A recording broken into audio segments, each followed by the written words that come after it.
Let's get negative, negative. Come on, let's get negative. Hey friends, how's it going? Ash here. Welcome back to Gents. Hope that you're doing well. It's time to talk about the 10 lowest rated fragrance releases of 2023. The worst rated, the most hated.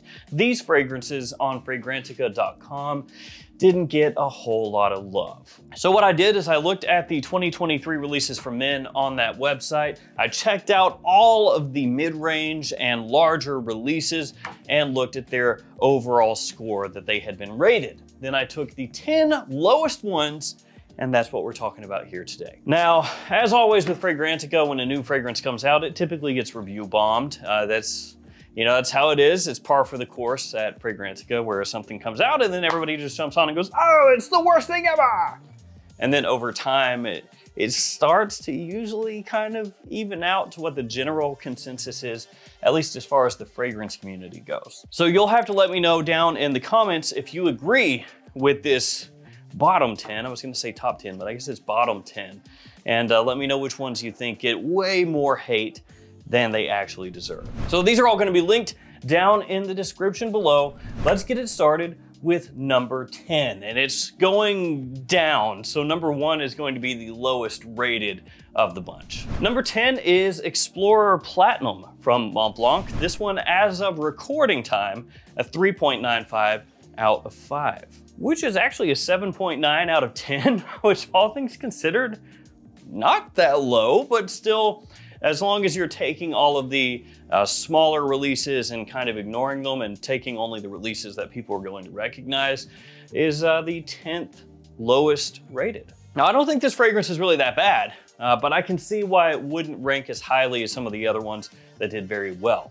A lot of fragrances coming out nowadays have a lot of vanilla, quite sweet, huge compliment pullers, whereas this one is going to be slightly more mature, a little bit more grown up, a little more on the classy side of things. This is more aromatic, not quite as sweet, has more of that almost barbershop-y feel to it, good amount of clary sage in there. So it's one that I feel kind of bad having to include in here, but you know, the rating is what it is. Number 10 for Explorer Platinum. Before we go on any further, here are some codes that you can use if you shop at any of these websites. The newest code is GS11. That is for fragflex.com. It will get you 11% off your order. That's good for the whole website. Then we got Precious Liquid, Ashton 40 will get you 40 bucks off a bottle. Max Aroma, Gents 20 and Gents 10, and Twisted Lily, Gents 10. Number 9 is from Raja Parfum. It is Elysium Eau Intense. This one had a 3.88. That is a 7.76 out of 10. And when it comes to Raja Parfum, a lot of times, especially with their bigger releases or their more advertised releases, you could say, they do get review bombed on Fragrantica. So that's gonna be why this one is scoring where it's scoring, because the fragrance itself actually smells really nice. It's a blue fragrance, so not that difficult to enjoy. The quality is there, smells really nice. As far as that goes, you know, it's well blended. Nothing sticks out here like a sore thumb. It's well done. You could maybe say that to you, it doesn't do enough different from the other Elysium fragrances that came out before it or something like that.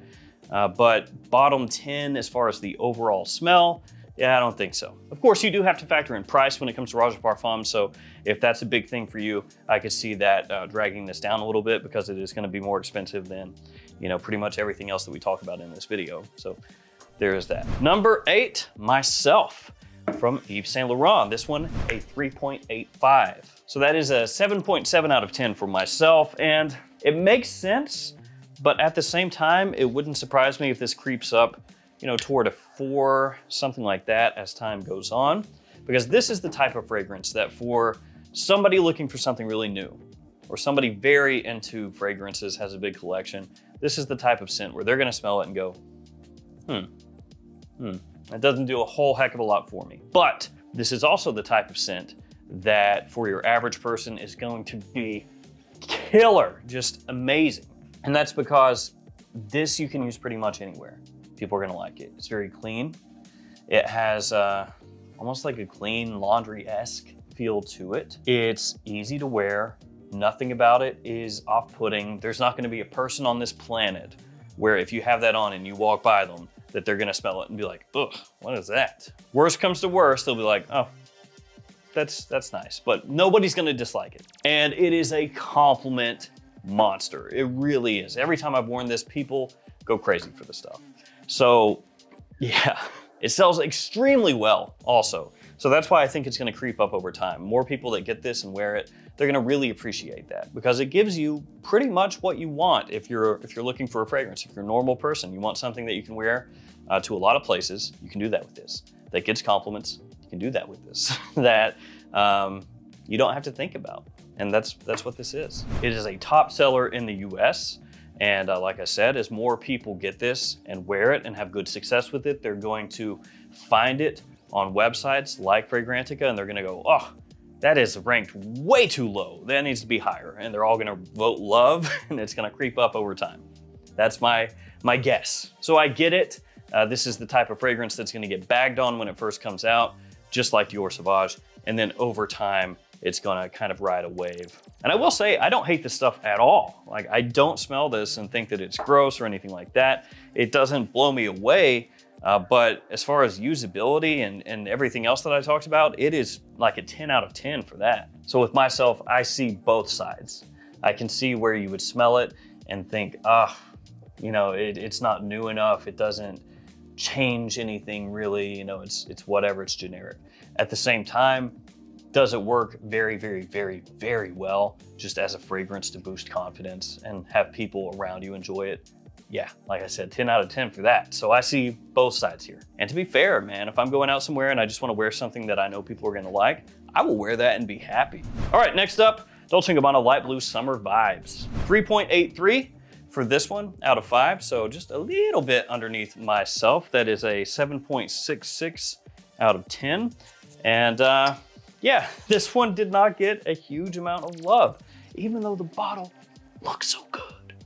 And it does. I mean, that bottle looks slick. I think the main issue with this one is that it was not new enough for people because this has quite a similarity to Eau Intense or even the original Light Blue. So essentially, for me, what it feels like is you had Light Blue Italian Zest and then Light Blue Sun.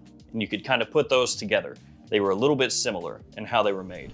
Then you had Light Blue Forever and Light Blue Italian Love. And you could kind of put those together. They were done in a similar way. And then you have this one, which you can put all the way back to those ones I mentioned before, Eau Intense and the original Light Blue. And while Eau Intense was met with a big reception, people were like, oh, this is great, I love it. This one was more, there's other stuff out there kind of like it. I don't care that much. For what it's worth, it's another one that I do think smells quite nice, easily worn, and very pleasant.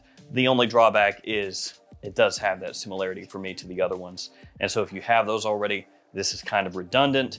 And at that point, it's kind of a wasted release if you view it that way, because they could have given you something a bit different, something newer, and instead they were like, let's retread what we did before. Number 6 is from Bulgari. It is Rain Essence, and this one I agree with. I would have Rain Essence probably in my bottom 5, well, definitely in my bottom 5 as far as bigger releases, more major releases of the year. Just was not really a favorite of mine. Tea, musk, kind of a floral edge to it. It's, yeah, it's not really exciting.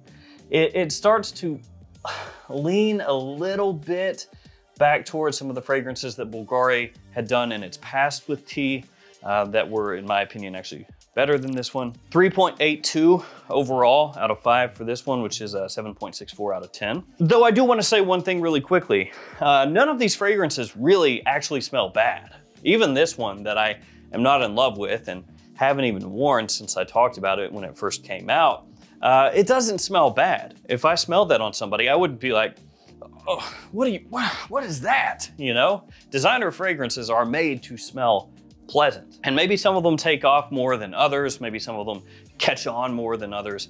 But even ones that aren't super popular, they're not made to be offensive generally. They're made to be worn. So this is to say, if you like this one or any of the other ones that we talk about here today, don't worry, wear it. I like how these smell. I do. I think this smells nice, this smells nice, this smells nice, that smells nice. I would use them in different situations. Maybe some of them I would like to wear more than others, but none of these do I smell and think, ugh, gross. So if you look on a website or if you listen to a video or read an article or something and somebody is saying, this fragrance, it sucks because of this reason, that reason, that reason, but you enjoy it, don't start second guessing yourself ever. Don't be like, oh man, he said it sucks. Maybe it does suck. Maybe I should stop wearing it. Nah, forget that. Get that out of your head. If you like it, if it makes you happy, you wear it. It does not matter what I or anybody else says. Now that said, Rain Essence is right there. Not a surprise, number 5 is Phantom Parfum. Yeah, Phantom. I think every Phantom that comes out is gonna catch some flack until they come out with, well, I guess if they come out with, but until they come out with a flanker or a release that just cannot be denied, you know, where you smell it and you just have to go, oh, that is amazing. I hate the bottle, but it's amazing. And we have seen that a bit with Invictus. Invictus, when it first was released, the very, very first Invictus, it caught a good amount of flack, from myself included. And as time went on, they released more flankers, more fragrances, and they started taking it in this direction, that direction. People don't really care too much about the bottle or the name. It doesn't get automatic thumbs downs, is what I'm trying to say. Phantom, this is just the second release, not including the limited edition bottle. So it hasn't had time to really establish itself a huge amount. And this does, you know, look decently tacky. It's a 3.77 out of 5 or 7.54 out of 10. I will say, I think Phantom Parfum is way better than the original Phantom. I think this smells a lot nicer. The sweetness in here is a little bit better done. It's not quite as overtly synthetic smelling. It has a nice little kind of gourmand touch to it. Really good for fall and winter, decent compliment puller, but does find itself here in the bottom 10. So Phantom Parfum, sorry buddy, but take your place. You know what scored even worse than Phantom Parfum? Armani Code. Yeah, Armani Code. Eau de Toilette. Imagine that. 3.74 or a 7.48 is what Armani Code had. I gotta feel like the reason for this is because it's not really different. It's just pretty much a bottle change. I mean, maybe you can find some very slim differences, but in essence, we're talking about the same thing here. So with this, I guess it's just people being upset about the bottle change. I don't really have too much to add there. I mean, Armani Code's been one of the best-selling fragrances ever since it came out. Still works really well. It's a compliment puller. It's got really nice versatility, actually, and somehow one of the worst releases of the year. Again, I would guess the reason that it is rated so lowly is because it's still basically just Armani Code, right? Because Acqua di Gio Parfum was rated very highly, and that is basically a replacement for Acqua di Gio Profumo, but there were some slight changes there. So maybe that's why that one was ranked so highly, whereas Code here was ranked very lowly. Number 3, with a 3.7 or a 7.4, Wanted Eau de Parfum. And this is another one that I can agree with. Azzaro Wanted Eau de Parfum for me would be in the bottom 5 also, because this is one that I was looking forward to quite a bit and was pretty unimpressed by. Never really grew on me that much over the year, though I don't think, again, that it's an awful fragrance. None of these I think are awful when I smell them, but you can still be disappointed by something and not really want to wear it and not suggest it to somebody, especially at full retail, and that would be this one. I think maybe at a discounter, if you can scoop it up for what Wanted by Night used to go for, something like that, that would be good, but yeah, full retail.